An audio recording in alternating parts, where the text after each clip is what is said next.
എല്ലാവർക്കും നമസ്കാരം. ഇന്ന് 22ാമത്തെ അധ്യായം. നമ്മൾ ഉണ്ടായത് എവിടെ നിന്ന് എന്നാണ്. എല്ലാവർക്കും അറിയാൻ ഏറ്റവും വലിയ കൗതുകമുള്ളതും എന്നാൽ നമുക്ക് അജ്ഞേയമായതുമാണ്. നമുക്ക് അറിഞ്ഞേകൂടാ എവിടെ നിന്നാണ് ഉണ്ടായത്, എങ്ങോട്ട് പോകുന്നു എന്നൊന്നും നമുക്ക് അറിഞ്ഞേകൂടാ. പിന്നെ നമ്മൾ വിചാരിക്കുന്നു നമ്മൾ ജനിച്ചു, പിന്നെ കുറെ നാൾ കഴിഞ്ഞ് മരിച്ചു പോകും എന്നൊക്കെ എന്തൊക്കെയോ ഒരു അറിവിന്റെ പേരില്. അതിനെ അറിവ് എന്നൊന്നും വിളിച്ചുകൂടാ, അജ്ഞാനം എന്നേ വിളിക്കാൻ കഴിയുള്ളൂ. ഇങ്ങനെയൊക്കെയോ ചിന്തിച്ചു, അങ്ങനെ പൊയ്ക്കൊണ്ടേയിരിക്കുന്നു. പക്ഷെ ഈ ഒരു പുസ്തകത്തിൽ നമുക്ക് വളരെ അറിവിന്റെ ആദ്യ പാഠം മാത്രമല്ല, അറിവിന്റെ സമഗ്രമായ അന്വേഷണമാണ്. അറിവിന്റെ സമഗ്രമായ അന്വേഷണം അത് തന്നിൽ തന്നെ എങ്ങനെയെന്ന് ഉപനിഷത്ത് കാണിച്ചു തരുന്നതാണ് ഗുരു ഇവിടെ പറഞ്ഞിരിക്കുന്നത്. അപ്പൊ നമ്മൾ തുടങ്ങിയത് മുതൽ വീണ്ടും ആലോചിച്ച് നോക്കിയാൽ നമുക്ക് തുടങ്ങാമെന്ന് പറഞ്ഞ് തുടങ്ങി, എന്നിട്ട് ഞാൻ എന്നെ അറിയണം എന്ന് ഗുരു പറഞ്ഞു. അത് തന്നെയാണ് നമ്മൾ എവിടെ നിന്ന് എന്നുള്ളതിന്റെ ഉത്ഭവം. പിന്നെ ആധ്യാത്മശാസ്ത്രങ്ങളെ കുറിച്ചും എന്താണ് നമ്മുടെ ഉള്ളിൽ നടക്കുന്ന കർമ്മവും നമ്മുടെ ആന്തരിക ജ്ഞാനവും അതുപോലെ ഒരു ഗുരുവിനെ കണ്ടെത്തേണ്ടതിന്റെ ആവശ്യകതയും. ഗുരു എന്നാൽ ഇരുട്ടിൽ നിന്നും വെളിച്ചത്തിലേക്ക് കൊണ്ടുവരുന്നവനാണ്. അതോടുകൂടി നമ്മുടെ ഭയം ഇല്ലാതായിപ്പോകും. കാരണം വെളിച്ചം നമ്മളെ ഒരിക്കലും ഭയപ്പെടുത്തില്ല. അപ്പൊ ഗുരു വെളിച്ചത്തിൽ എത്തിച്ചാൽ നമുക്ക് ഭയം സ്വാഭാവികമായും മാറും എന്നുള്ളതിന് വലിയ ഉത്തമ ഉദാഹരണമാണ് ഈ പുസ്തകവും. ആരാണ് ഈശ്വരൻ യഥാർത്ഥത്തിൽ അറിയണം, അല്ലാതെ നമ്മുടെ ആവശ്യമില്ലാത്ത അന്ധവിശ്വാസങ്ങൾ, അതെല്ലാം സ്വർഗം നരകം, അതിനെക്കുറിച്ചെല്ലാം വളരെ വ്യക്തമായ ഒരു അറിവാണ് ഇതുവഴി നമുക്ക് കിട്ടുന്നത്.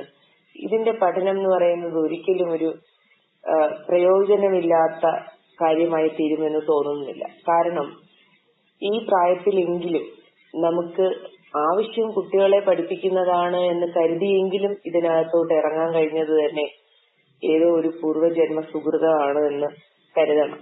യജ്ഞം എന്തിനു ചെയ്യുന്നു എന്നുള്ളതിന് പോലും ഒരു നല്ല ഉദാഹരണത്തോടു കൂടി ഗുരു ഇതിനകത്ത് പറഞ്ഞിട്ടുണ്ട്. ബ്രഹ്മയജ്ഞമാണ് ചെയ്യേണ്ടത്, അവനവൻ ചെയ്യുന്നത് തന്നെയാണ് യജ്ഞം. അതും തന്നെ അറിയണം, ചെയ്യുന്നതെല്ലാം ഈശ്വര പൂജയായിട്ട് മാറിയിടണം എന്നാണ്. പിന്നെ എല്ലാത്തിനെ കുറിച്ചും നമ്മുടെ മതത്തിനെ കുറിച്ചൊരു നല്ല അറിവും അത് കുട്ടികളിലോട്ട് പകർന്നു കൊടുക്കേണ്ട ആവശ്യകതയും ഒക്കെ പറഞ്ഞുകൊണ്ട് ഈശാവാസ്യ ഉപനിഷത്തിന്റെ അങ്ങേറ്റത്തെ ആന്തരികമായ അർത്ഥം പറഞ്ഞ് വൈരുദ്ധ്യങ്ങളെയൊക്കെ വിശദീകരിച്ച് എല്ലാം കഴിഞ്ഞു വന്നപ്പോഴാണ് നമുക്കിപ്പോ ഈ ഒരു അധ്യായത്തില് യഥാർത്ഥത്തിൽ നമ്മൾ ഉണ്ടായത് എവിടെ നിന്ന് എന്ന് പറയേണ്ടി വരുന്നത്. അതിനോടൊപ്പം ഈശാവാസ്യ ഉപനിഷത്തിന്റെ 8ാമത്തെ ശ്ലോകവും ഇതിൽ പറഞ്ഞു പോകുന്നുണ്ട്. അപ്പം ഇത് രണ്ടും നമുക്ക് വളരെ പ്രയോജനകരമാണ്. അങ്ങനെയുള്ള ഒരു അധ്യായമാണിത്. അപ്പൊ ഇതിനകത്ത് നമ്മുടെ ഇത്രയും ദിവസങ്ങളിലൂടെ ആർജിച്ച അറിവിന്റെ കൂടെ ഇതിനെ വിശദീകരിച്ച് പറയാൻ സാധിക്കും എന്നുള്ളതിന് ഒരു സംശയം വേണ്ട. അപ്പൊ ആദ്യമേ പറയാണ്, ഗുരുജി എന്താണ് നമ്മൾ ഇന്ന് പഠിക്കാൻ പോകുന്നത് എന്നാണ്. അപ്പൊ ഗുരു പറഞ്ഞു, ഇതുവരെ നമ്മൾ പഠിച്ചതിന്റെ രത്ന ചുരുക്കം ആദ്യം നോക്കാം എന്ന് പറഞ്ഞു. അപ്പൊ അതാണ് നമ്മളിപ്പോ ഒന്ന് ചർച്ച ചെയ്തു പോയത്. എല്ലാ ക്ലാസ്സുകളിലും എനിക്ക് പറയാനുള്ളത്, കുട്ടികളോട് അതുവരെ ഉള്ളതിനെ വിശദീകരിക്കണം എന്ന് പറഞ്ഞാൽ ഇത് ആവർത്തിച്ച് പറയുമ്പോ ആ തുടക്കം എവിടെയാണോ അവിടെ മുതൽ, തുടക്കം എന്ന് പറയുന്നത് എപ്പോഴും സിദ്ധാന്തത്തിലായിരിക്കും. സിദ്ധാന്തത്തിന് മാത്രമേ നമുക്ക് പരിശീലനം കൊണ്ട് പല ഉപായങ്ങളെ ശീലിച്ച്, അതിനെയാണ് പരിശീലനം എന്ന് പറയുന്നത്, അതിനെ ശീലിച്ച് അവസാനം ഈ ആനന്ദത്തിൽ എത്താൻ പറ്റുള്ളൂ. ആനന്ദം ഓരോരുത്തരുടെയും അനുഭവവുമാണ്. അപ്പോ നമ്മൾ പറയണം, ഇത് ഭഗവത്ഗീത പറയുന്നത് സാഖ്യയോഗത്തില് എങ്ങനെയാണ് ഇത് അഭ്യാസം ചെയ്യേണ്ടത് എന്ന് ചോദിച്ചാൽ അതേ പറയുന്നു, ഈ അഭ്യാസത്തിനെ നിരന്തരം അഭ്യാസം ചെയ്യണം എന്നാണ്. നിരന്തരമായ അഭ്യാസം മാത്രമേ ഇതിലെത്തുള്ളൂ എന്നാണ്. അഭ്യാസേന കൗന്ദേയ വൈരാഗ്യേന ഗൃഹ്ണതേ എന്നാണ്. ഇതിനെ വൈരാഗ്യം കൊണ്ട് വേണം ഇതിനെ പിടിച്ചു നിർത്താൻ. കാരണം ഇന്ദ്രിയങ്ങളും മനസ്സും എല്ലാം പുറമെ ബാഹ്യമായി ഒഴുകി പോകുമ്പോ അതിനെല്ലാം ഈ തത്വചിന്ത കൊണ്ട്, ഈശാവാസ്യ ഉപനിഷത്തിന്റെ തത്വവിചാരം കൊണ്ട് പതുക്കെ ഉള്ളിൽ തിരിച്ചു പിടിക്കണം എന്നാണ്. അപ്പോ അത് തന്നെയാണ് കരുവിന് കണ്ണുകൾ 5 ഉള്ളടക്കുക എന്ന് പറയുന്നത്. ഈശാവാസ്യ ഉപനിഷത്ത് വലിയ തത്വമാണ്. നീ ബ്രഹ്മമാകുന്നു എന്ന ഏറ്റവും വലിയ അറിവ് പ്രദാനം ചെയ്യുന്ന ഒരു ഉപനിഷത്ത് തന്നെയാണ് ഈശാവാസ്യം. അതിലെ ഒരു മന്ത്രം, ഈശാവാസ്യമിതം സർവം എന്ന മന്ത്രം നമുക്ക് മന്ത്രരൂപേണ ഉച്ചരിച്ച് നടക്കാവുന്നതാണ്. അപ്പൊ നമുക്ക് ശ്ലോകവും മന്ത്രവും തമ്മിലുള്ള വ്യത്യാസം ഒന്ന് ഇവിടെ നോക്കിക്കഴിഞ്ഞാൽ, ശ്ലോകം ഈശാവാസ്യ ഉപനിഷത്ത് പോലെയുള്ള എല്ലാ ഉപനിഷത്തുകളും സംവാദ രൂപത്തിൽ ശ്ലോക രൂപേണ തന്നെയാണ്. പക്ഷെ ഈ ശ്ലോകം എന്ന് പറയുന്നത് എല്ലാവർക്കും അറിയാം, ഒരു കവിത പോലെ ഒരു 4 വരി എന്നൊക്കെ പറയുന്നതാണ് ശ്ലോകം. ഇനി അത് മന്ത്രമാകുന്നത് മനനം ചെയ്യുമ്പോഴാണ്. അപ്പോ ഈ വേദങ്ങളിലും ഉപനിഷത്തുകളിലും ഒക്കെയുള്ള മന്ത്രങ്ങളെ അതായത് ശ്ലോകരൂപേണ ഉള്ള ആ വരികളെയെല്ലാം എടുത്ത് മനനം ചെയ്ത് മന്ത്രമാക്കി അത് ഏതോ ഒരു കാര്യസാധ്യത്തിന് ഉപയോഗിച്ചതാണ് ദ്രഷ്ടാക്കൾ.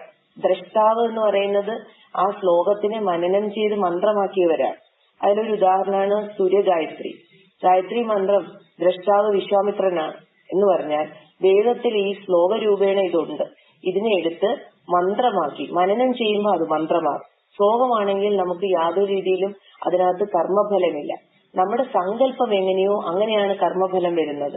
ഒരു ശ്ലോകരൂപേണ വായിക്കുന്ന ഒരാളിന് അത് ശ്ലോകമാണെന്നുള്ള ഉള്ളില് ആ അർത്ഥത്തോടുകൂടിയാണ് ആ ആള് വായിക്കുന്നതെങ്കിൽ ഒരിക്കലും അയാൾക്ക് അതിന്റെ ആ മന്ത്രത്തിന്റെ കർമ്മഫലം കിട്ടില്ല.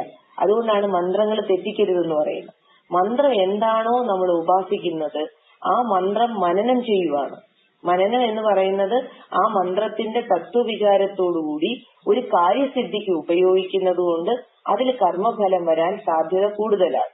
അപ്പൊ നമ്മൾ എന്തു പറയുന്നുവോ അതാണ്, എന്തും വാക്കാണ് അടുത്ത പ്രവൃത്തിയായി മാറുന്നത്. അത് നമുക്കറിയാലോ. അതുപോലെ തന്നെയാണ് നമ്മൾ പറയുന്നത് തന്നെയാണ് പിന്നെ അടുത്ത കർമ്മേന്ദ്രിയങ്ങളിലൂടെ ആദ്യം വരുന്നത് വാക്കാണ്.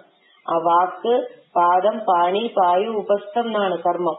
അപ്പൊ കർമ്മേന്ദ്രിയം വെളി വരുമ്പോ മന്ത്രമൊക്കെ വളരെ ശ്രദ്ധിച്ച് ചെയ്യണം. അപ്പോ ഈശാവാസ്യ ഉപനിഷത്തിനെ നമുക്ക് മന്ത്രങ്ങൾ എന്ന് പറയാം. അതുപോലെ തന്നെ നമ്മൾ മനനം ചെയ്യുന്നില്ലെങ്കിൽ അതിനെ ശ്ലോകം എന്ന് പറയുന്നത് കൊണ്ട് തെറ്റില്ല. അപ്പോ ഇവിടെ മന്ത്രം എന്ന് പറഞ്ഞ കാരണം ഈശാവാസ്യമിതം സർവം എന്ന് നമ്മൾ സദാ മനനം ചെയ്യുവാണെങ്കിൽ, അങ്ങനെ മനന രൂപത്തിൽ കൊണ്ട് നടക്കുകയാണെങ്കിൽ അത് നമ്മളിൽ മന്ത്രത്തിന്റെ ബലം കൊണ്ടുതരും. ഇതിനൊരു ഉദാഹരണമാണ് ശങ്കരാചാര്യ സ്വാമികളുടെ സൗന്ദര്യലഹരി. സൗന്ദര്യലഹരി 100 ശ്ലോകങ്ങളാണ്. പക്ഷെ ഓരോ ശ്ലോകവും വേണമെങ്കിൽ ഓരോ മന്ത്രമാക്കി എടുക്കാം. അത് ആരെങ്കിലുമൊക്കെ കണ്ടു കാണും. സൗന്ദര്യലഹരിയുടെ കണ്ടിയൂരിന്റെ പുസ്തകങ്ങളിലൊക്കെ എങ്ങനെയാണെന്ന് ചോദിച്ചാൽ അതിനകത്ത് യന്ത്രരൂപേണയാണ് ഓരോ ശ്ലോകവും പറഞ്ഞിരിക്കുന്നത്. അത് ചിലപ്പോ വെള്ളത്തിൽ വരയ്ക്കാവുന്ന യന്ത്രം, മണ്ണിൽ വരയ്ക്കാവുന്ന യന്ത്രം. യന്ത്രം എന്ന് പറഞ്ഞാൽ രൂപം അർത്ഥമുള്ളൂ. അതായത് ദേവിയെ രൂപത്തിൽ വരച്ച് സങ്കല്പിച്ച് അങ്ങനെയുള്ള രൂപത്തിൽ മനനം ചെയ്യും. അപ്പൊ അത് മന്ത്രമായി പോകും. അങ്ങനെ മന്ത്രം ചെയ്താൽ അതിന്റേതായ കർമ്മഫലം അവിടെ വരും. ശ്ലോകത്തിന് നമ്മളിപ്പോ ശ്ലോകം ചൊല്ലുന്നു, അതിന് അതിന്റേതായ ഫലമേ വരുള്ളൂ. എന്ത് ചെയ്താലും ഇവിടെ ഫലമുണ്ട്. അതിപ്പോ നമ്മൾ അടുത്ത അവിദ്യ പറയുമ്പോൾ അവിടെ പറയും വിദ്യക്കും ഫലമുണ്ട് അവിദ്യക്കും ഫലമുണ്ട്. അതുപോലെ നമ്മൾ എന്ത് കർമ്മം ചെയ്യുന്നുവോ അതിനെല്ലാം ഇവിടെ ഫലമുണ്ട്. ചലിച്ചാൽ ഫലം എന്നാണ്. ഫലം എന്ന് പറഞ്ഞാൽ ഇപ്പൊ നമ്മൾ സാധാരണ ഒരു സ്ഥൂല ചലനം പോലും നോക്കിയാൽ ഒരു വസ്തു ഒരിടത്തുനിന്ന് മറ്റൊരിടത്തേക്ക് മാറിയാൽ അതിന് മാറ്റം ഉണ്ടാവും. ആ മാറ്റം എന്നത് അതാണ് ചലനം കൊണ്ടുണ്ടാകുന്ന മാറ്റം. അതാണ് കർമ്മഫലം.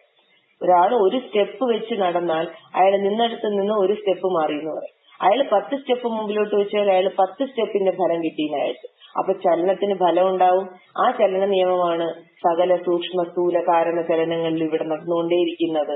അതൊക്കെ നമുക്ക് കുറെ കഴിയുമ്പോൾ പിടികിട്ടും. അതുകൊണ്ടാണ് എല്ലാ അന്ധവിശ്വാസങ്ങളിൽ നിന്നും നമ്മൾ അങ്ങനെ കുറെ കാര്യങ്ങളെ യാതൊരു യുക്തിചിന്തയില്ലാതെ വിശ്വസിച്ച് വെച്ചിരിക്കുന്നതിൽ നിന്നൊക്കെ നമുക്ക് മുക്തി വരും. അതിനെയാണ് മോചനം എന്ന് പറയുന്നത്. എന്താണ് മോക്ഷം എന്ന് ചോദിച്ചാൽ അത് ശരീരത്തിൽ നിന്നും മനസ്സിൽ നിന്നും ഇന്ദ്രിയങ്ങളിൽ നിന്നും ഈ കാണുന്ന ലോകത്തിൽ നിന്നും അതുപോലെ നമ്മൾ യുക്തിയില്ലാതെ വിചാരിച്ചു വെച്ചിരിക്കുന്ന സകല അറിവിൽ നിന്നും, അതിനെ അജ്ഞാനനെ വിളിക്കാൻ പറ്റൂ, അജ്ഞാനത്തിൽ നിന്നും നമുക്ക് മുക്തി വരുന്നതാണ് യഥാർത്ഥത്തിൽ മോചനം, മോക്ഷം എന്ന് വിളിക്കുന്നത്. അത് നമ്മുടെ ജീവനിലാണ് ആദ്യത്തെ തെറ്റിദ്ധാരണ. ഞാൻ എന്ന ജീവന്, ആ ജീവനിൽ നിന്നും മുക്തി വരുന്നതാണ് ജീവൻ മുക്തി. അതിനാലാണ് നമ്മൾ സത്സംഗം വേണം എന്ന് പറയുന്നത്. സത്തുമായി സംഘം, അസത്തുമായി ഒരിക്കലും സംഘം വരാൻ പാടില്ല. ഇല്ലാത്തതിനെ വിശ്വസിക്കരുത്. നിത്യാനിത്യ വിവേകത്തോടുകൂടി സത്ത് എന്തെന്നറിഞ്ഞ് ആ സത്സംഗത്തിലാണ് നമ്മൾ ഈ പറയുന്ന ഈ വിചാരം കൊണ്ടുവരേണ്ടത്. സത്സംഗത്വേ നിസ്സംഗത്വവും അസംഗ ശസ്ത്രേണ ദൃഢേന ചിത്വാന്നാണ്. ഈ ലോകത്തിനെ അസംഗമാകുന്ന ശസ്ത്രം കൊണ്ട്, വൈരാഗ്യം കൊണ്ട് വേണം തള്ളിക്കളയാൻ. എങ്കിൽ മാത്രമേ നമുക്ക് ഈ അഭ്യാസവും നിലനിൽക്കുകയുള്ളൂ. സത്സംഗത്വേ നിസ്സംഗത്വം, നിസ്സംഗത്വേ നിർമോഹത്വം. മോഹം നഷ്ടപ്പെടും. മോഹം എന്ന് പറയുന്ന തെറ്റിദ്ധാരണകളാണ്. മഹാമായ നിമിത്തമാണ് ഈ മോഹം എന്നാണ്. അപ്പോ നിർമോഹത്വം, നിർമോഹത്വേ നിശ്ചലതത്വം. നിശ്ചലതത്വം തന്റെ തന്നെ ഉള്ളിലിരിക്കുന്ന, അത് ചലിക്കുന്നു ചലിക്കുന്നില്ല എന്ന് പറഞ്ഞ ചലിക്കുന്നില്ല എന്ന വസ്തു, ആ നിശ്ചല തത്വത്തിൽ നമ്മൾ എത്തിച്ചേരും. നിശ്ചല തത്വേ ജീവൻ മുക്തി. അപ്പൊ ജീവൻ മുക്തിയാണ് നമ്മുടെ ഈ പറയുന്ന ഏറ്റവും വലിയ ലക്ഷ്യം.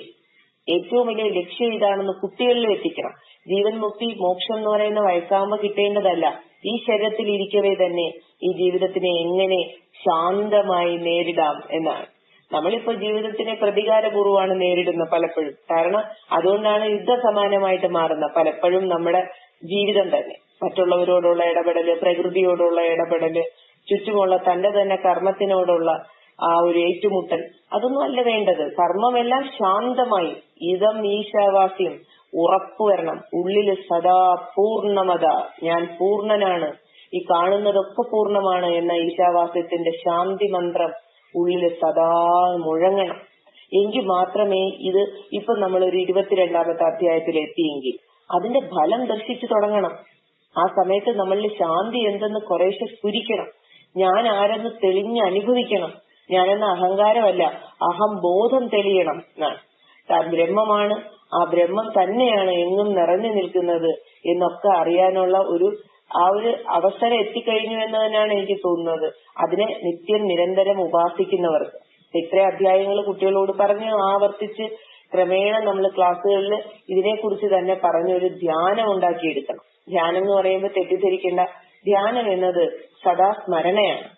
ഗുരുവിന്റെ സത്യം അറിഞ്ഞുള്ള സ്മരണ നിലനിർത്തുന്നതാണ് ധ്യാനം എന്ന് വിളിക്കുന്നത്. അപ്പോ നമ്മൾ ഉണ്ടായത് എവിടെ നിന്ന് എന്ന് നോക്കാം ഇനി. അപ്പോ ഉണ്ടായത് എവിടെ നിന്നെന്ന് ചോദിച്ചപ്പോ എന്താണ് പറഞ്ഞുകൊണ്ടിരിക്കുന്നതെന്ന് ചോദിച്ചാൽ ഞാനും ഞാനല്ലാത്തത്, രണ്ട് വശങ്ങളെ ചേർത്ത് പറയുകയാണെന്നാണ് ഗുരു പറയുന്നത്. ശരിയാണ്. അതായത് സകലതിനെയും എന്നിലും എന്നെ സകലതിലും കാണണം എന്നാണ്. അതാണ് കഴിഞ്ഞ മന്ത്രമൊക്കെ പറഞ്ഞത്. വീണ്ടും വീണ്ടും പറയണു, ആത്മാവാസ്യം ഇതം വിശ്വം, ഈ വിശ്വം മുഴുവൻ നിറഞ്ഞു നിൽക്കുന്നത് ആത്മസ്വരൂപമാണ്. അങ്ങനെ ആരാണ് അനുഭവിക്കുന്നവൻ? ഒന്ന് ശ്രദ്ധിച്ചു നോക്കൂ. ഇത് കേൾക്കുമ്പോ തന്നെ ഒന്ന് ശ്രദ്ധിക്കൂ. എങ്ങും നിറഞ്ഞു നിൽക്കുന്നവനായിട്ട് ഇതിനെ മുഴുവൻ അനുഭവിക്കുന്നവൻ ആരാണ്? ഞാൻ തന്നെ. ഈ ഞാൻ തന്നെ, ഈ കേൾക്കുന്ന ഞാൻ ആരാണ്? ആ ഞാൻ തന്നെയാണ് അനുഭവം. ആ അനുഭവം എന്താണ്? അതാണ് ബ്രഹ്മം. ബ്രഹ്മത്തിന് മാത്രമേ സച്ചിദാനന്ദം എന്ന ചൈതന്യം നിറഞ്ഞു നിൽക്കുന്ന അനുഭവം പ്രകടമാക്കാൻ സാധിക്കൂ. അനുഭവം എവിടെയുണ്ടോ അവിടെ ബോധമാണെന്നറിയൂ. സച്ചിദാനന്ദമാണ് അനുഭവം. ബോധമില്ലാത്തടത്ത് അനുഭവം ഉണ്ടാവില്ല. അപ്പൊ ബോധമാണ് ഇവിടെ നിറഞ്ഞു നിൽക്കുന്നതെന്ന് അനുഭവിച്ചു വരുമ്പോ ആ ബോധമാണ് ഞാൻ. പ്രജ്ഞയാണ് ബ്രഹ്മം, പ്രജ്ഞാനം ബ്രഹ്മ, ബോധമാണ് ബ്രഹ്മം. ആ ബോധത്തിനെ നമ്മുടെ ഉള്ളിൽ തന്നെയാണ് നമ്മളായി അനുഭവിച്ചുകൊണ്ടിരിക്കുന്നത് എന്ന് അറിഞ്ഞുകൊണ്ട് വേണം ഈ പറഞ്ഞ വരിയെ എടുക്കാൻ. സകലതിനെയും എന്നിലും എന്നെ സകലതിലും കണ്ടുകൊണ്ട് എന്നാണ്. ഇനി സകലതും അവരവരും സകലതും അവരവരും എന്ന അഥവാ സകലതും ഞാനും എന്ന രണ്ടു വശങ്ങൾ ഈ സന്ദർഭത്തിലുണ്ട്. ഗുരു ഇങ്ങനെ നമ്മളെ കൊണ്ടുപോകുന്നത്, അതായത് നമ്മൾ ഇന്ന് വരെ ത്രിപുടിയിലിരുന്നു. എല്ലാത്തിനെയും നമ്മൾ മൂന്നായിട്ടാണ് കണ്ടുകൊണ്ടിരിക്കുന്നത്. കാരണം ആദ്യത്തെ ത്രിപുടി ഞാനുണ്ട്, എനിക്കൊരു ലോകമുണ്ട്, ഈ ലോകത്തിന് ഒരു ദൈവമുണ്ട്. ഇതാണ് സകലരുടെയും ചിന്ത. എല്ലാ മതങ്ങളിൽപ്പെട്ടവരും ഈ രീതിയിലാണ് ചിന്തിച്ചു പോകുന്നത്. അതായത് അവരിൽ ഓരോരുത്തരിലും അവരുണ്ട്, ഞാനുണ്ട്, പിന്നെ എനിക്കൊരു ലോകമുണ്ട്, പിന്നെ അതിനൊരു ഈശ്വരൻ അല്ലെങ്കിൽ ദൈവമുണ്ട്. ഇതല്ലയോ എല്ലാ മതത്തിന്റെയും ചിന്ത. ഇതിനെയാണ് നമ്മൾ സെമറ്റിക് റിലീജിയൻ എന്ന് പറയുന്നത്. അപ്പൊ നമ്മൾ പറയുന്ന പോലെ ഹിന്ദു മതം എന്ന് പറയുന്നതും ഇങ്ങനെ തന്നെയാണ് ചിന്തിക്കുന്നത്. ഹിന്ദു മതം യഥാർത്ഥത്തിൽ സനാതന ധർമ്മത്തിനെ അല്ല പരിശീലിക്കുന്നത്. അത് ഈ പറഞ്ഞ പോലെ പല രൂപങ്ങളിൽ വെളിയിൽ കാണുന്നത് കൊണ്ട് നാം എന്നിൽ നിന്നും അന്യമായ ഈശ്വരൻ ഉണ്ടെന്ന് കരുതി പോകുന്നു. അന്യമായ ഈശ്വരനുണ്ട്, ഞാനും ഈശ്വരനും രണ്ടാണ് എന്നത് സനാതന ധർമ്മം ഉദ്ഘോഷിക്കുന്നതല്ല. സനാതന ധർമ്മത്തിന്റെ പ്രഖ്യാപനം ഇവിടെ ഒന്നേ ഉള്ളൂ എന്നാണ്. ഏകമേവ അദ്വിതീയം നേഹ നാനാസ്തി കിഞ്ചന. ഒന്ന് മാത്രമേ ഉള്ളൂ, മറ്റൊന്നില്ല, രണ്ടില്ലാത്തത്. അത് മാത്രമേ ഉള്ളൂ എന്നാണ് വീണ്ടും വീണ്ടും പറയുന്നത്. നേഹ നാനാസ്തി കിഞ്ചന, അല്പം പോലും പലതില്ല എന്ന് പറയും. അപ്പൊ ഇതിനെ നമ്മള് നല്ല ഉള്ളിൽ വിശദമായി ചർച്ച ചെയ്ത് ഉള്ളില് മനനം ചെയ്തിട്ട് മാത്രമാണ് അനുഭവം വരുന്നത്. ആ അനുഭവത്തിനെ ബോധം എന്ന് തന്നെ നമ്മൾ അറിയണം. അപ്പൊ അനുഭവവും പുറമേ കാണുന്ന തത്വചിന്തയിൽ കൊണ്ടുവന്നിരുന്ന ഈ പ്രപഞ്ചം എന്ന സർവവ്യാപിയായ ബോധവും ഈ കാണുന്നതും അതിന് നാഥനായിരിക്കുന്നവനും ഒക്കെ ഒരാള് തന്നെ. അപ്പോഴാണ് യഥാർത്ഥത്തിൽ സനാതന ധർമ്മത്തിന്റെ അഹം ബ്രഹ്മാസ്മി എന്ന അനുഭവം അതുപോലെ നീയും അത് തന്നെ, തത്വമസി, നീ മന്യമല്ല എന്ന ആ വലിയ ഉപദേശവാക്യവും അവസാനം അയമാത്മാ ബ്രഹ്മ, കാണുന്ന ഈ ആത്മാക്കൾ മുഴുവൻ ബ്രഹ്മം തന്നെ, ഞാൻ എന്തെല്ലാം ഇവിടെ ഉള്ളതായി കാണുന്നുവോ അത് മുഴുവൻ ആത്മാവാണ് എന്ന ആ അനുഭവം, അതാണ് ഇപ്പൊ ഈ അധ്യായത്തിൽ പറയുന്നത്. അപ്പോ ഇതിന്റെ ഒരു ആശയം ഉൾക്കൊള്ളാൻ വേണ്ടി കുട്ടികൾക്ക് ആദ്യം നമ്മൾ ഇതിനെക്കുറിച്ച്, ഈ 3 കാണുന്നതിനെ കുറിച്ച്, അതായത് ഇവിടെ ഇപ്പൊ ഗുരു പറഞ്ഞത് സകലതിനെ എന്നിലും എന്നെ സകലതിലും കാണണം എന്ന് പറയുന്ന അനുഭവവും, സകലതും അവരവരും, പിന്നെ അഥവാ സകലതും ഞാനും, ഈ 2 വശങ്ങളും, ഇതൊക്കെ നമ്മൾ വളരെ വ്യക്തമായി പറയണം. കാരണം ഇവിടെ ഹരി പറയുന്നുണ്ട്, ഈ 2 വശങ്ങളെയും ചേർത്ത് ഒന്നായി കാണണമെങ്കിൽ രണ്ടിലും ഒരു ഘടകം സത്യം ഉണ്ടായിരിക്കണമല്ലോ പൊതുവായി. അതിനെ പറയുമ്പോൾ നമുക്ക് എളുപ്പത്തിന് കുട്ടിക്ക് പറഞ്ഞു കൊടുക്കാൻ സാധിക്കുന്നത് അനുഭവമാണ്. സത്യം എന്നത് അനുഭവമാണ്. അത് ശ്രദ്ധിച്ചു നോക്കൂ. നമുക്ക് ഉണ്ട് എന്ന അനുഭവം കള്ളമാണോ അതോ സത്യമാണോ? അത് സത്യമാണ്. അതൊരിക്കലും കള്ളമാവാൻ പറ്റില്ല. ഞാൻ ഉണ്ട് എന്നാണ് അനുഭവം, ഞാൻ ഇല്ല എന്നെനിക്ക് അനുഭവമില്ല. പക്ഷെ എന്നിൽ നിന്നും അന്യമായ എന്തെങ്കിലും വസ്തുക്കൾ നിലനിൽക്കുന്നതെല്ലാം എന്റെ കണ്ണുകൊണ്ട് കാണണം, അല്ലെങ്കിൽ ചെവി കൊണ്ട് കേൾക്കണം, അല്ലെങ്കിൽ ഇന്ദ്രിയങ്ങൾ കൊണ്ട് അനുഭവിക്കണം. പക്ഷെ ഞാനുണ്ട് എന്ന അനുഭവം മാത്രമാണ് ഇവിടെ സത്യം. ആ സത്യത്തിനെ ശ്രദ്ധിക്കുമ്പോ ഈ കാണുന്ന വിശ്വം മുഴുവൻ ആ സത്യത്തിൽ തന്നെയാണ് നിൽക്കുന്നത്. അപ്പൊ വിശ്വവും എനിക്ക് അനുഭവമാണെങ്കിൽ ഈ സത്യത്തിൽ നിന്നുകൊണ്ടാണ് ആ വിശ്വത്തിനെയും ഞാൻ അനുഭവിച്ചിരിക്കുന്നത്. വിശ്വം എന്ന് പറയുമ്പോൾ ഇവിടെ എല്ലാം കാണുന്നത് മുഴുവനായി കഴിഞ്ഞു. തന്നിൽ നിന്നും അന്യമായി താൻ എന്തുണ്ടെന്ന് കരുതുന്നുവോ അതെല്ലാം നമ്മിൽ നിന്നും കാണുന്ന അനുഭവമാണ്. അപ്പൊ താനുണ്ടെന്ന അനുഭവവും ചുറ്റും കാണുന്നതും, കാണുക എന്ന് എടുത്തു കഴിഞ്ഞാൽ ഇന്ദ്രിയങ്ങളാൽ വേദ്യമായത്, എല്ലാ അനുഭവവും സത്യമാണ്. അപ്പൊ ഇവിടെ 2 എണ്ണത്തിലും പൊതുവായി, ഞാനിലും ഞാൻ കാണുന്ന സകലതിലും ഒരേ പൊതുവായ സത്യം ഉൾക്കൊണ്ടിരിക്കുന്നു എന്ന് കുട്ടികളോട് പറയണം. ആ സത്യം അനുഭവം എന്ന് പറഞ്ഞു തന്നെ പഠിപ്പിക്കണം. അനുഭവം ഉണ്ടെങ്കിലേ ഇവിടെ എന്തോ ഉള്ളൂ. ഞാൻ പറയുന്നു, വേറൊരാൾ കേൾക്കുന്നു, ഒക്കെ അനുഭവത്തിന്റെ പശ്ചാത്തലത്തിലാണ്. അപ്പൊ അനുഭവമാണ് യഥാർത്ഥത്തിൽ സത്യാന്വേഷണത്തിന്റെ തുടക്കത്തിൽ ഞാൻ ഉണ്ട് എന്നതിൽ കിട്ടുന്നത്.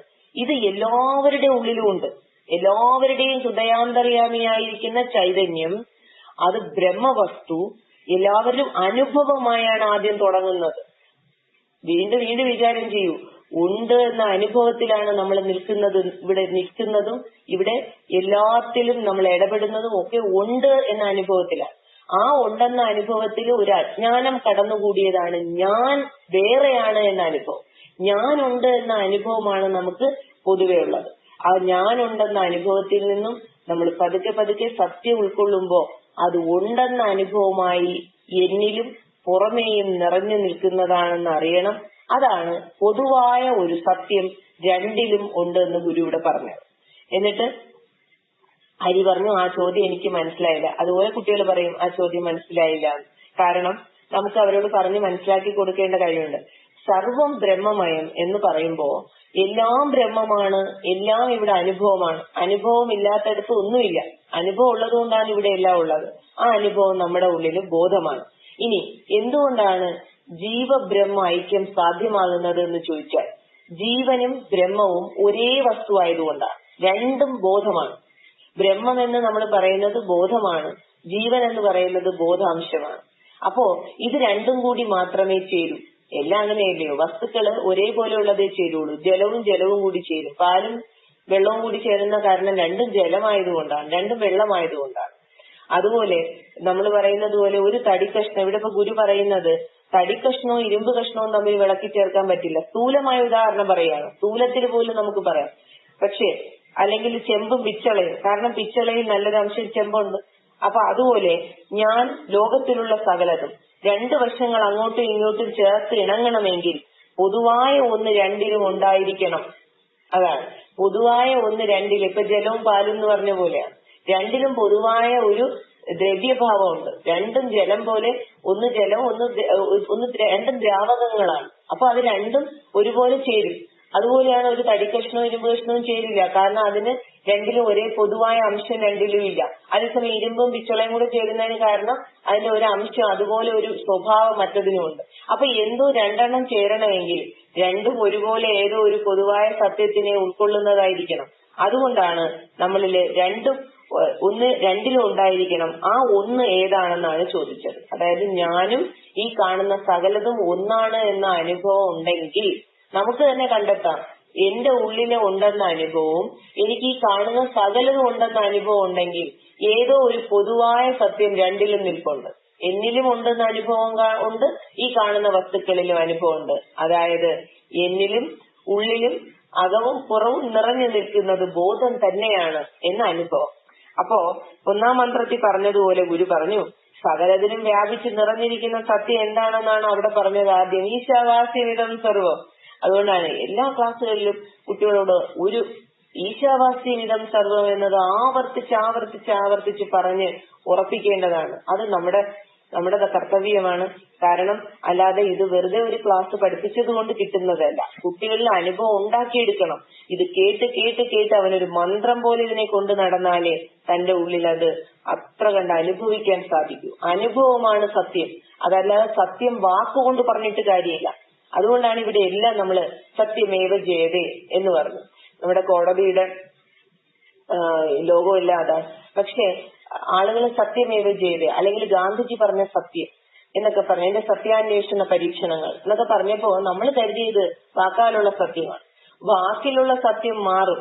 അതെങ്ങനെയാണ്? കാലദേശങ്ങൾക്കനുസരിച്ചിട്ട് വാക്കാകുന്ന സത്യത്തിന് മാറ്റം വരും. പക്ഷേ ഏത് സത്യമാണ് ഉദ്ദേശിച്ചതെന്ന് ഇനിയെങ്കിലും നമ്മൾ അറിയണം. ആ സത്യം ഏത് സത്യമാണെന്ന് ചോദിച്ചാൽ എങ്ങും നിറഞ്ഞു നിൽക്കുന്ന മാറാത്ത സത്യം, ഒരിക്കലും മാറാത്തത്, അതിനെയാണ് സത്യം എന്ന് വിളിക്കാൻ പറ്റുള്ളൂ. അതിനെയാണ് സത്യം എന്ന് വിളിക്കേണ്ടത്. ആ സത്യം എവിടെ ആദ്യം അനുഭവിക്കും? അനുഭവിക്കുകയാണ് ചെയ്യുന്ന സത്യത്തിനെ കേൾക്കുകയല്ല, സത്യത്തിനെ അനുഭവിക്കണം. ആ സത്യം ഞാനാണ്, ഉണ്ട് എന്ന് ഞാൻ അനുഭവിക്കുന്നത് മാറാതെയാണ് അനുഭവിക്കുന്നത്. മാറാത്തതാണ് സത്യം എന്ന് അറിഞ്ഞുകൊണ്ട് ഇതുപോലെയുള്ള കാര്യങ്ങൾ വേണം കുട്ടികളുടെ അനുഭവമാക്കി പറഞ്ഞു കൊടുക്കാൻ. സത്യത്തിനെ അനുഭവിക്കുന്നു എന്ന് പറഞ്ഞാൽ മാറാത്തതിനെ അനുഭവിക്കുന്നു എന്നാണ്. അവിടെ നിന്നുകൊണ്ട് സത്യം എന്ന വാക്കിനെയല്ല ഉദ്ദേശിക്കുന്നത്, സത്യം എന്ന അനുഭവത്തിനെയാണ് എന്ന് ആ കുട്ടികളിൽ എത്തിച്ചു കൊടുക്കേണ്ടത് ഇതുപോലെയുള്ള ഉദാഹരണങ്ങളിലൂടെ ആയിരിക്കാം. അപ്പോ ഈശ്വരനാണ് സത്യം, ഈശാവാസ്യമിതം സർവം. ആ ഈശ്വരനെ അനുഭവമായി ഉള്ളിൽ ബോധസത്യമായി കുട്ടിയിൽ അംഗീകരിക്കപ്പെടണം. കാരണം അതിന് ഉദാഹരണം പറയേണ്ടത് നമ്മുടെ ഈ പറയുന്ന പോലെയാണ്, നമ്മുടെ കഴിവാണ്. എങ്ങനെയൊക്കെ ഉദാഹരണങ്ങൾ പറഞ്ഞ്, അതായത് ചെറിയ ഉദാഹരണങ്ങളിലൂടെ ഇത് എത്തിക്കുമോ അത്രയും നല്ലത്. വലിയ ഗംഭീരമായ ദൃഷ്ടാന്തങ്ങളൊന്നും വേണ്ട. കുട്ടികളിൽ ചെറുതായിട്ട് ചോദിച്ചാൽ മതി. ഇടയ്ക്കിടയ്ക്ക് ഒന്ന് കണ്ണടച്ച് ഇരുത്തിയിട്ട് ചോദിച്ചാൽ മതി, നീ ഉണ്ടോ എന്ന് ചോദിച്ചാൽ ഒരു കുട്ടി പറയും ഉണ്ട്, ഞാനുണ്ട് എന്ന് പറയും. അത് തന്നെ അതിനെ ഒന്ന് പ്രാക്ടീസ് ചെയ്യിപ്പിക്കുക. അത് തന്നെ ധ്യാനം. അങ്ങനെയുള്ള ആ കുട്ടികളിൽ എത്തിക്കുന്ന തന്റെ തന്നെ ഉള്ളിലിരിക്കുന്ന ആ അനുഭവത്തിനെ കാണിച്ചു കൊടുക്കുന്നത്. ഇതാണ് ഇതിന്റെ പ്രാക്ടീസ്, ഇതാണ് ഇതിന്റെ പരിശീലനം എന്നാണ്. അപ്പോ ഇനിയും പറഞ്ഞു ഈശ്വരനാണ്. അപ്പൊ ഏതെല്ലാമാണ് തമ്മിൽ വേർപെടുത്തി വെക്കാനാവാത്ത വിധം ചേരുന്നത് എന്ന് ചോദിച്ചാൽ അപ്പൊ ഈശ്വരൻ തന്നെയാണ്. അങ്ങനെ ഈശ്വരനാണ് ഞാനും സകലതും എന്ന് പറഞ്ഞു. അങ്ങനെ ഇനി പറഞ്ഞു, ഇതിനെ പക്ഷെ ഞാൻ കാണുന്നില്ലല്ലോ. ഇതാരുടെയും ചോദ്യം അതാണ്. ഈശ്വരനെ കാണാൻ കഴിയുന്നില്ലല്ലോ. കണ്ണുകൊണ്ട് കാണാൻ കഴിയുന്നവനല്ല ഈശ്വരൻ. അതായത് കണ്ണ് കാണപ്പെടുന്നത് ആ ഈശ്വരന്റെ ചൈതന്യ അനുഭവം ഉള്ളത് കൊണ്ടാണ്. ഇനി എന്തെല്ലാം ഇവിടെ കാണാതെ നമ്മൾ അനുഭവിക്കുന്നു. ഇപ്പൊ നമ്മൾ പറയാണ്, അതിനെയാണ് ഇവിടെ സ്വാമി പറഞ്ഞേക്കുന്നത് അമൂർത്തമാണ് എന്നാണ്. ഈശ്വരൻ അമൂർത്തമാണ്, മൂർത്തിയില്ലാത്തവനാണ്. മൂർത്തിയില്ലാത്തവൻ എന്ന് ചോദിച്ചു കഴിഞ്ഞാൽ വിഗ്രഹ രൂപത്തിലല്ലാത്തവൻ, രൂപമില്ലാത്തവൻ. നമ്മൾ വിഗ്രഹങ്ങളിൽ കാണാൻ ശ്രമിക്കുന്നത് നമുക്ക് മനസ്സുകൊണ്ട് രൂപമില്ലാത്തതിനെ ഒരിക്കലും ചിന്തിക്കാൻ സാധ്യമല്ലാത്തത് കൊണ്ടാണ്. നമ്മുടെ ബുദ്ധി അത്രയും പോവില്ല. രൂപമില്ലാത്ത ഒന്നിനെ നമ്മളോട് പറഞ്ഞാൽ ഇപ്പൊ തന്നെ ബ്രഹ്മം എന്ന് പറഞ്ഞാൽ എന്താ ഉള്ളിൽ വരുന്നത്? രൂപം ഇന്ന് വരെ ബ്രഹ്മത്തിന് നമുക്കില്ല. അതുകൊണ്ടാണ് ബ്രഹ്മത്തിന്റെ പ്രതീകമായി ഓങ്കാരത്തിനെ പറയുന്നത്. കാരണം ബ്രഹ്മവസ്തു എങ്ങും നിറഞ്ഞു നിൽക്കുന്ന സത്യം ഒന്ന് ചലിച്ചപ്പോ ശക്തി ചലിച്ചപ്പോ ഓങ്കാരം ഉണ്ടായി എന്നാണ്. ഓങ്കാരമായ പൊരുൾ ആങ്കാരമായി തിരിഞ്ഞു എന്നാണ്. അതായത് മൂന്നായി പിരിഞ്ഞു എന്നാണ്. അപ്പൊ അതിനെ ആ മാന്ന് പറഞ്ഞിട്ട് പിരിഞ്ഞതായിട്ടൊക്കെ നമ്മൾ എന്തിനാ സങ്കല്പിക്കുന്നതെന്ന് ചോദിച്ചാൽ ആ ഞാൻ ആണ് ആദ്യത്തെ അനുഭവം. അതിന് ഒരിക്കലും ബ്രഹ്മത്തിനെ സങ്കല്പിച്ച് തിരിഞ്ഞു നോക്കാൻ പറ്റുന്നില്ല. അതുകൊണ്ടാണ് നമ്മൾ ബ്രഹ്മത്തിന് ഒരു പ്രതീകം കൊടുത്തു, ഓം എന്ന് കൊടുത്തു. ആ മാന്ന് പറഞ്ഞത് ജാഗ്രത സ്വപ്ന സുഷുപ്തിയാണെന്ന് പറഞ്ഞു. അങ്ങനെ നമ്മൾ ത്രയങ്ങളിൽ പെട്ടു. അങ്ങനെയാണ് ത്രിപുടി മുമ്പിലുണ്ടായി വന്നുകൊണ്ടേയിരിക്കുന്നത്. അപ്പോ ഇവിടെ ഇപ്പൊ പറഞ്ഞത് അത് അബ്സ്ട്രാക്റ്റ് ആണെന്ന് പറഞ്ഞു. അതിനെ നമ്മളൊന്ന് വിശദീകരിച്ചു കൊടുക്കേണ്ടി വരും. എന്താണ് അമൂർത്തം, എന്താണ് മൂർത്തം എന്നാണ്. ഈശ്വരനെ പറയുമ്പോഴും ആകാശം ശ്രദ്ധിച്ചാൽ അറിയാം, ആകാശത്തിന് ഒരു രൂപമില്ല. നമ്മൾ ആകാശം ഉണ്ടെന്ന് അനുഭവിക്കുകയാണ് ചെയ്യുന്നത്. അതുപോലെയാണ് ഈശ്വരോ ഗുരു ആത്മേതി മൂർത്തിഭേദ വിഭാഗിനി വ്യോമവത് വ്യാപ്ത ദേഹായ ദക്ഷിണാമൂർത്തയേ നമഃ എന്നൊരു ശ്ലോകമുണ്ട്. അതായത് ഈശ്വരനും ഗുരുവും ആത്മാവും ഒന്ന് തന്നെ, മൂർത്തിഭേദ വിഭാഗിനി എന്നാണ്. അതിൽ മൂർത്തി വ്യത്യാസം ഉണ്ടെന്നേ ഉള്ളൂ, നമ്മൾ കാണുന്നോണ്ടാണ്.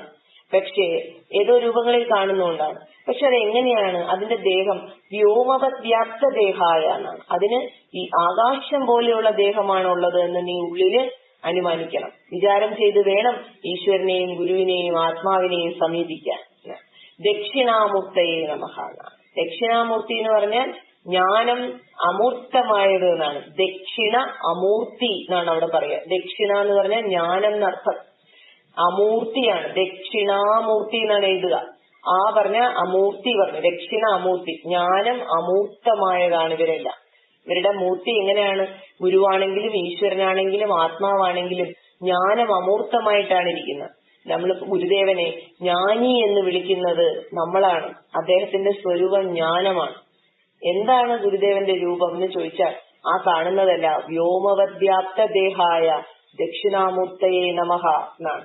അത് ജ്ഞാനം രൂപം കൊണ്ടതാണ്. നമ്മൾ മാറി നിന്ന് ജ്ഞാനി എന്ന് വിളിക്കുന്നു. അദ്ദേഹത്തിന് എന്താണ് അനുഭവം? അദ്ദേഹത്തിന്റെ അനുഭവം ജ്ഞാനമാണ്. ജ്ഞാനസ്വരൂപനായിരിക്കുന്ന ഗുരു എന്ന് നമ്മൾ കണ്ടെത്തണം. അപ്പൊ അമൂർത്തം എന്താണ്? മൂർത്തിയിൽ കാണാത്തത് എന്നാണ്. അതിനെയാണ് അബ്സ്ട്രാക്ട് എന്ന് പറയുന്നത്.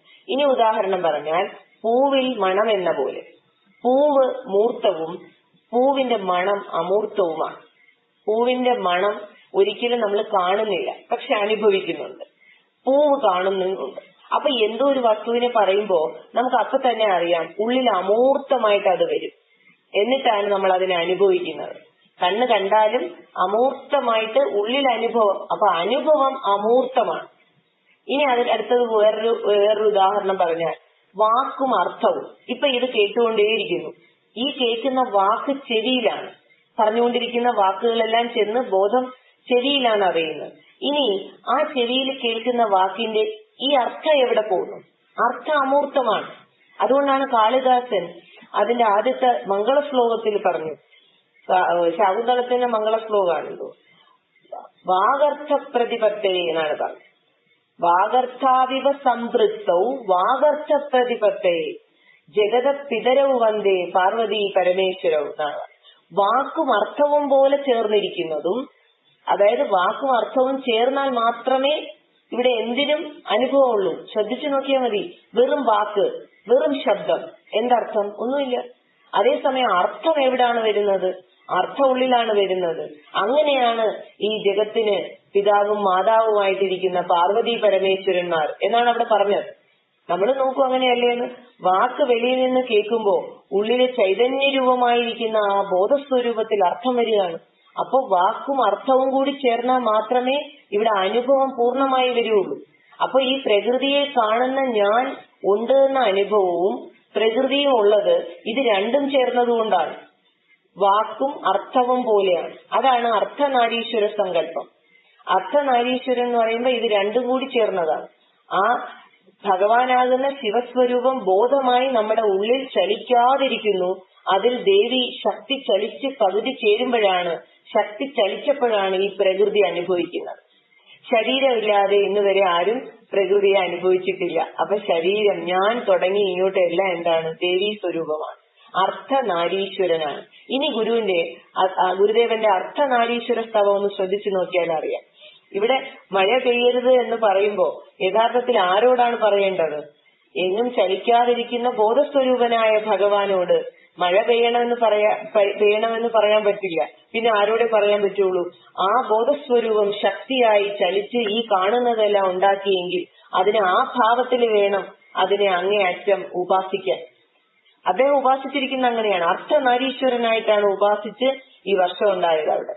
അപ്പോ മഴയുണ്ടാക്കുന്നവൻ ഇനി അതൊന്നുകൂടി കേട്ടു നോക്കിയാൽ മതി. അപ്പൊ അറിയാം, ആ ഭഗവാനോട് പറയാണ്, എങ്ങും നിറഞ്ഞിരിക്കുന്ന ഭഗവാനെ അങ്ങിതെല്ലാം ഉണ്ടാക്കി വിടുന്നത് ഈ ശക്തി ചലിക്കുന്നത് കൊണ്ടാണ്. അപ്പൊ അങ്ങനെയുള്ള ആ ശക്തിയെ ചലിപ്പിച്ചുകൊണ്ട് നമ്മളെല്ലാം മുടിഞ്ഞു പോട്ടെ എന്നാണോ അങ്ങ് വിചാരിച്ചു വെച്ചിരിക്കുന്നത്?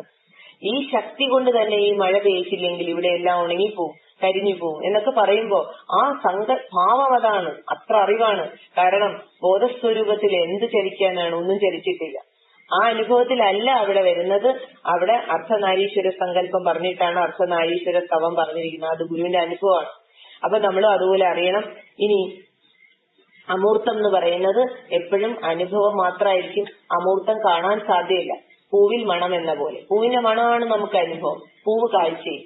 അപ്പോ അവിടെ പൂവ് മൂർത്തവും ഇനി മണം അമൂർത്തവുമാണ്. ഇനി ഒന്ന് വിചാരം ചെയ്ത് നോക്കൂ. നമ്മൾ ക്ഷേത്രങ്ങളിലെല്ലാം വിഗ്രഹങ്ങൾ വെച്ചിരിക്കുമ്പോ എന്താണ് ഭാവം? ക്ഷേത്രത്തിലെ വിഗ്രഹങ്ങളെല്ലാം മൂർത്തിയാണ്. അതിനെ കാണുമ്പോ നമ്മുടെ ഉള്ളിൽ ഉണ്ടാകുന്ന അനുഭവം ഇനി ഒന്ന് ശ്രദ്ധിക്കണം. മുമ്പറിയാൻ പറ്റില്ല എന്തുകൊണ്ടാണ് നമുക്ക് അതിനെ കാണുമ്പോ ഉള്ളിൽ ഒരു ശാന്തി, അതിനെ കാണുമ്പോ ഒരു സമാധാനം, എന്തോ ഒരു അനുഭവം ക്ഷേത്രത്തിൽ നിൽക്കുമ്പോ അത് അമൂർത്തമാണ്.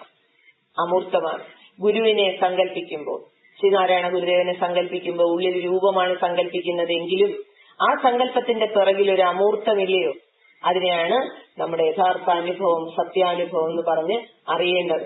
അത് ശാന്തിയാണെങ്കിൽ, സദാസമയവും അത് ആനന്ദമാണെങ്കിൽ അത് തന്നെ അതാണ് നിന്റെ യഥാർത്ഥ സ്വരൂപം എന്നാണ്. നമ്മൾ ഉണ്ടായത് എവിടെ നിന്നെന്നാണ് പറഞ്ഞുകൊണ്ടിരിക്കുന്നത്. ഇങ്ങനെ അമൂർത്തത്തിനെ പറഞ്ഞു. അപ്പോ കേവല സത്യമാണ് ഈ മൂർത്തരൂപമുള്ളതായി അറിയാതെ അമൂർത്തമായി അറിയുന്നത്. മൂർത്തരൂപമായി കണ്ണുകൊണ്ട് കാണുന്നതും ഒന്നുമല്ല കേവല സത്യത്തിനെ. അപ്പൊ പറയാണ്, ഞാൻ പോലും ഒരർത്ഥത്തിൽ മൂർത്തമാണ്. അത് പ്രത്യേകിച്ച് പറഞ്ഞ് മനസ്സിലാക്കേണ്ടതാണ് കുട്ടികളില്. ഞാൻ എന്നതൊരു മൂർത്തമാണ്. ശ്രദ്ധിച്ചു നോക്കൂ അല്ലേന്ന്. ഉണ്ട് എന്ന അനുഭവമാണ് അമൂർത്തം. ഉണ്ട് എന്ന അനുഭവം. അതിൽ ഞാൻ എന്ന് പറഞ്ഞാൽ നമ്മൾ എന്താ ഈ ഞാൻ കൊണ്ട് ഉദ്ദേശിക്കുന്നത്? ഞാനിന് എന്റെ ഉള്ളിൽ പല രൂപങ്ങളുണ്ട്. ഞാനിന് എന്റെ ഉള്ളിൽ ഞാൻ കരുതി വെച്ചിരിക്കുന്നതൊക്കെയുണ്ട്. ഞാൻ ഇന്ന ആളാണ്, ഇന്ന സ്ഥലത്തുള്ളതാണ്, ഇന്ന ആളുടെ മകനാണ്, എനിക്ക് ഇത്ര വയസ്സായി, എനിക്ക് സുഖമുണ്ട്, എനിക്ക് ദുഃഖമുണ്ട്. ഞാൻ നോക്കൂ, ഈ ഞാനിനെ കട്ട പിടിച്ച ഒരു രൂപം ഉള്ളിൽ ഇരിപ്പുണ്ട്. അതെവിടെയാണ് വന്നത്? അത് അമൂർത്തമായ അനുഭവത്തിൽ, ഉണ്ട് എന്ന അനുഭവത്തിലാണ് അത് വന്നിരിക്കുന്നത്. അപ്പൊ ഞാൻ എന്നത് പോലും ഒരു പരിധിവരെ അത് പറയാണ്. ഒരു അർത്ഥത്തിൽ മൂർത്തമാണെന്ന് ഗുരു പറഞ്ഞത് നമ്മൾ ഇവിടെ വിശദീകരിച്ചു കൊടുക്കേണ്ടി വരും. ഞാൻ എന്നത് നമ്മുടെ ഉള്ളിൽ രൂപമായിട്ടാണ് കാണുന്നതെങ്കിൽ അതും എന്താണ്? മൂർത്തമാണ്. അതിനൊരു മൂർത്തിയുണ്ട്, അതിനൊരു രൂപമുണ്ട്. പക്ഷേ ഞാൻ ഉണ്ട് എന്നതിന്റെ അനുഭവം ശ്രദ്ധിക്കൂ. അനുഭവം അമൂർത്തമാണ് എന്നാണ്. ഇതെങ്ങനെ വാക്കുകളെ കൊണ്ട് വിവരിക്കാമെന്നുള്ളത് അറിയില്ല. കാരണം പറഞ്ഞ് ഇത്രയും ശ്രമിക്കാനേ പറ്റുള്ളൂ. ഇതുപോലെ തന്നെയാണ്. പക്ഷെ ഇതിൽ ഒരു സംശയം വേണ്ട. ഇതെല്ലാവർക്കും അനുഭവം ആയതുകൊണ്ട് ഇത് പറയുമ്പോ തന്നെ ആ ഉള്ളിൽ ആ ഒരു ബ്ലിസ് പതുക്കെ വന്നു തുടങ്ങും. ഒരു ചെറുതായിട്ട് അനുഭവം പതുക്കെ പതുക്കെ വന്നു തുടങ്ങും. അതുകൊണ്ട് ഇതെല്ലാം കേവല സത്യമാണ് എന്ന് പറഞ്ഞു. അതുകൊണ്ട് ഇതെല്ലാം ഈശ്വരന്റെ മനോവ്യാപാരമായിട്ട് കാണണം. ഈശ്വരന്റെ മനസ്സ് തന്നെയാണ് തന്റെയും മനസ്സായി വ്യാപിച്ചിരിക്കുന്നതെന്ന് കാണും. അതുപോലെ സർവ്വതും, ഇതെല്ലാം കാണുന്നത് മുഴുവൻ എല്ലാം അത് തന്നെ. അങ്ങനെ താനും ഈശ്വരനും നിറഞ്ഞു നിൽക്കുന്നത്. അതായത് ഞാനും ഈശ്വരനും അന്യമല്ല എന്നൊരു തോന്നലാണ് നമുക്ക് അവിടെ വന്നു തുടങ്ങുന്നത്. അതൊരു ഭാവന മാത്രമാണ്. വന്ന് വന്ന് ഈശ്വരനും ഞാനും ഒന്നാണ് എന്ന അനുഭവം സാധ്യമാകും. അപ്പോ ഇത് ഇന്നിവിടെ നമുക്ക് അവസാനിപ്പിക്കാം. അല്ലെങ്കിൽ ഈ അധ്യായം കുറച്ച് കൂടുതലായി പോവും.